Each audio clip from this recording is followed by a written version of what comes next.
4, 3, 2, 1, on you. Greetings to you all, dear students. This is your tutor, Ms. B. Grishinga. I'll be your tutor for MT3 English, which is offered in Year 2, Semester 1. Welcome to the study guides that will guide you throughout the year, which will enable you to answer your assignment and to prepare you for your examination. Please note, all the aspects that will be discussed are equally applicable to mother tongue instruction. For an example, this is English, but if you are to teach Oshindonga or Oshirero, this is applicable also. Although the module is written and taught in English, assignment and examination will be in English as well, but when you are teaching in any other mother tongue instruction, the same techniques are applicable too. Please note, consider the verbs thinking processes in your study guides, and please read each unit with understanding before attempting to answer assignments or examinations. How to select suitable reading text for pre-primary and junior primary learners. Consider the learners' physical, cognitive, language, and moral developments, as well as their interests and preferences. Please note, the book should provide an exciting journey into the world of discovery. You should select picture books with stories, non-fiction books, as some assist young children with coping on a daily basis regarding their own situations. There are factors to consider when selecting books for these young learners. Is the author knowledgeable about the subject? Does the text keep your learners interested by being clear and simple? Does the illustrations support the text? Does the subject matter hold interest for the learners? And there are questions to ask whenever you are searching for the right picture books also. And these are some of the questions that you must consider. Are the books providing excitement, positivity, teach them something good? Are they able to ask appropriate questions after reading the books? Will you be able to draw anything from it? How is the picture quality? Are they small? Are they simple? Are they clearer and free of any distractions? Are the pages easy to turn? As we are talking of small children, are they able to turn the pages or are they difficult? All these factors you must consider. When you are selecting picture books, also, is the text written in a fast-moving plot with a positive closing? Children's books often have a happy ending, have a happy ever after ending. So that we must also put into consideration whenever we are selecting these books. Will an adult enjoy reading the book? Keep in mind that your attitude towards reading will influence the learners. So you must always be a model reader to encourage your learners to read also. Does the book help learners think about good values? Books for children should not preach or teach, but a message that embraces good values can be woven throughout a subtle approach. Is the book free of all bias, including age, gender, and race? That's very important.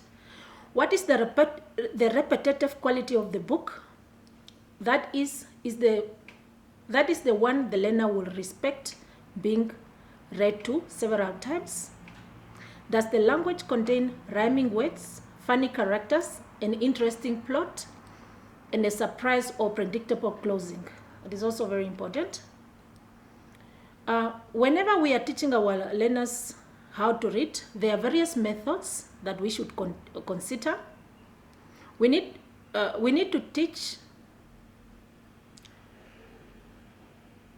consider this in order for the children to improve their reading methods. And this should be, does the reading teachers or should decide on suitable methods? Methods may be combined or used alone. And does it teachers should be creative when teaching reading? And the four main methods are phonics, look and say, language experience, context support. We'll look into that now. When we are talking about phonics, what are we talking about? Best method known to teach reading is phonics. Learners should be taught the alphabet, letters, and their sounds. They should rely on the knowledge of the alphabet and learn to blend them. For an example, first they learn the alphabet and then you teach them the vowels, then they blend them. For an example, the word boy, B, O, Y, B, and Y together cannot make sense unless you put a vowel in between. Or it can make sense for another word like maybe by or something. But in this context, for an example, cat, C, vowel A, and then T. Then it can make sense. Knowledge applied to form both familiar and unfamiliar words.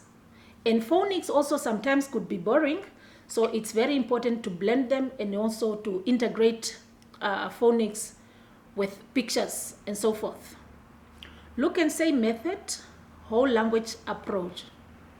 It teaches recognition of whole words or sentences.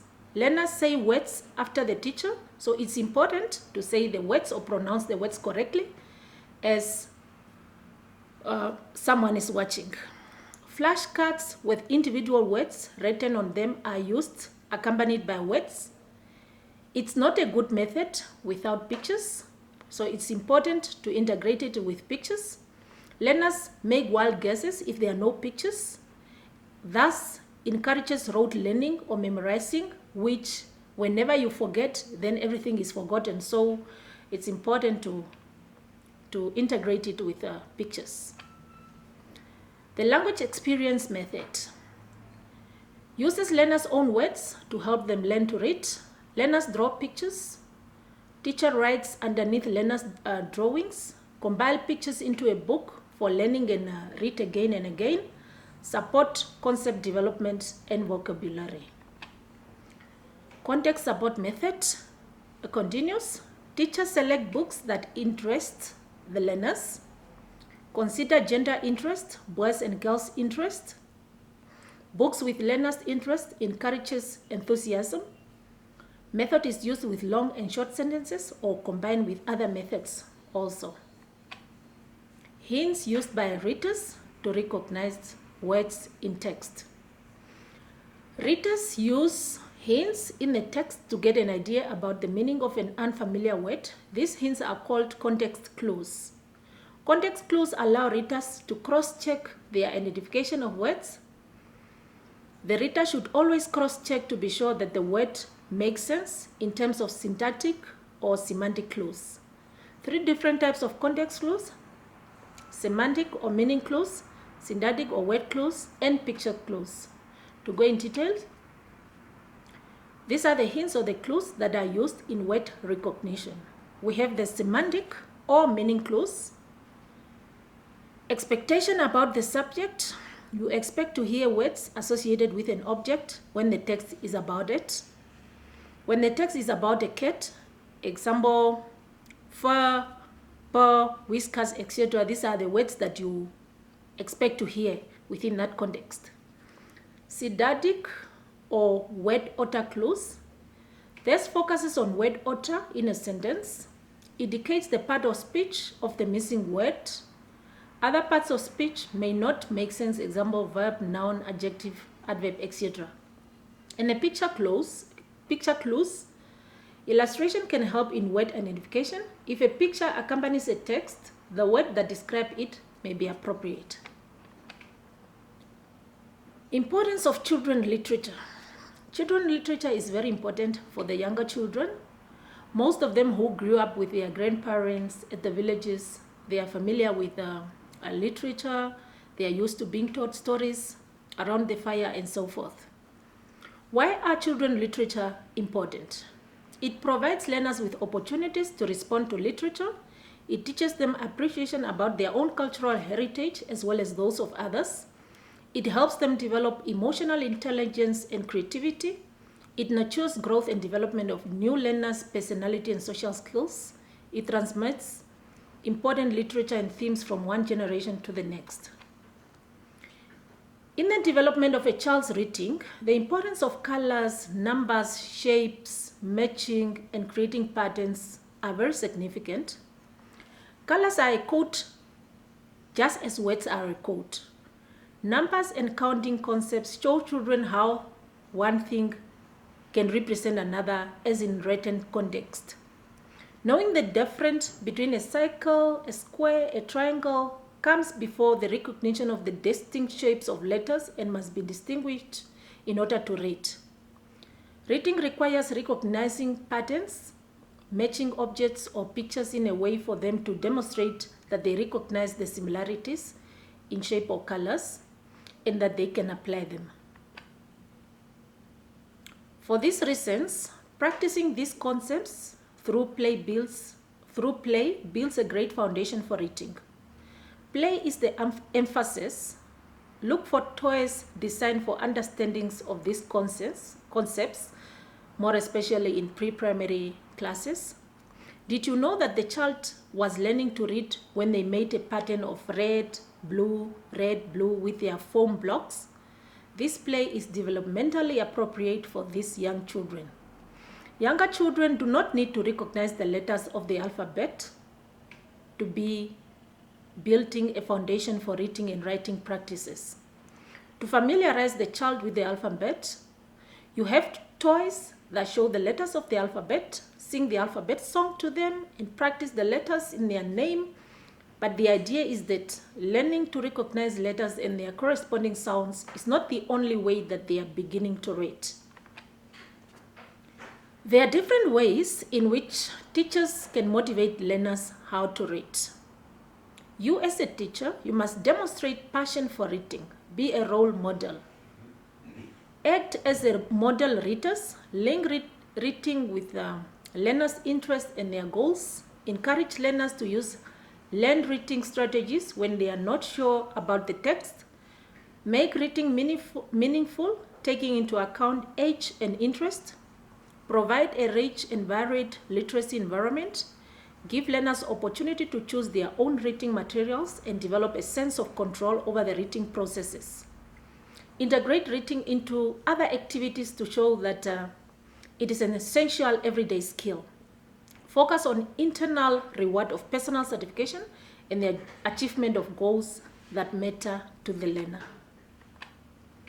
Furthermore, reading assessments and models.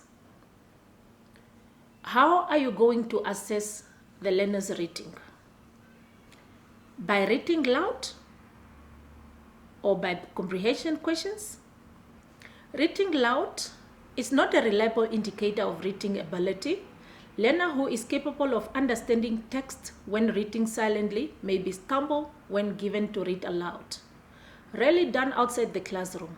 Not authentic as a method of assessment, but it does not test learners' ability to use reading to accomplish a goal. Can, however, help teacher assess if the learners can see word endings and other grammatical features.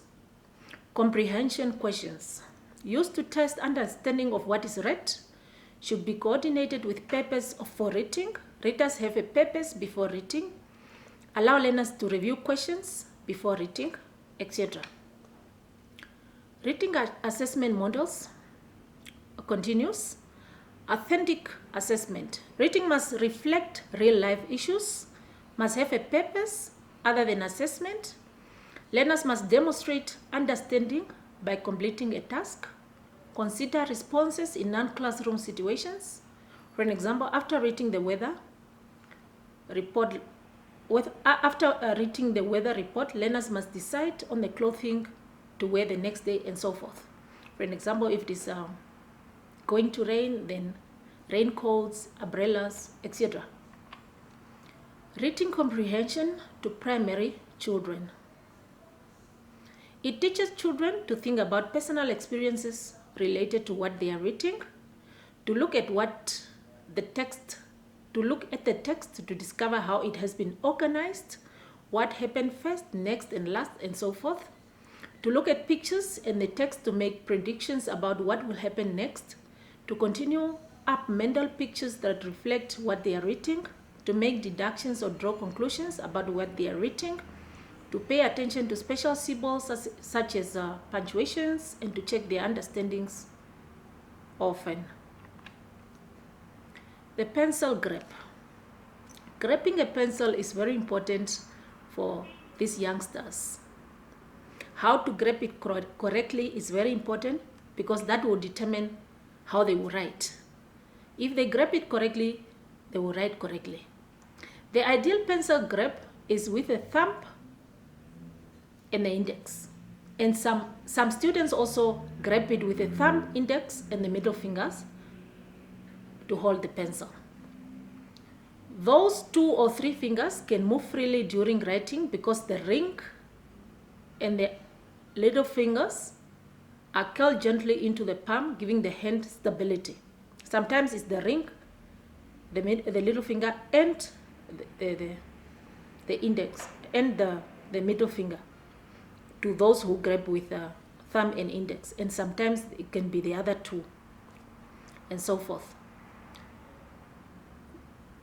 Place color markers on the shaft of the pencil to show where to place the thumb and the index finger. Explain why it is important to change the pencil grip to improve the quality and quantity of writing. Correct pencil grips is very important. It should focus on a point at a time. Example, keeping the little finger and ring finger curled in them, the thumb position and index finger, and finally the middle finger. Try using a triangular shaped pencil, especially good for those just learning how to write, the little ones. Molten pencil grip aids can help improve the handwriting and built-in confidence for some learners. Coordination, fingers and hand strength are key strengths in being able to hold a pencil correctly. Classroom practices for early writing skills. One-stop writing center with a variety of paper and writing tools, other materials that support writing development, computer usage, art center, a rich writing materials room or a reading corner, and so forth. Furthermore, activities to develop pre-writing skills among pre-primary learners. You can use different activities to develop pre-writing skills like lacing and sewing, using tweezers, pre-writing activities, etc.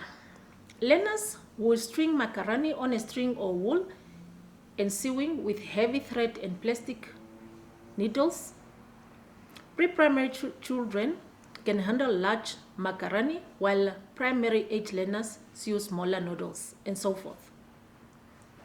Using tweezers, pick up small objects or small macaroni with tweezers and place them in a container, which will strengthen the finger and hand muscles necessary for writing skills.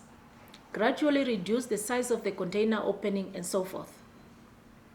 Pre-writing activities to encourage appropriate finger control. Break crayons and chalk into smaller pieces so that the child has to hold the pieces with the fingers. It's all up to the teacher. You can be as creative as you want. If you don't have whatever, you can improvise, because being a teacher is all about improvising.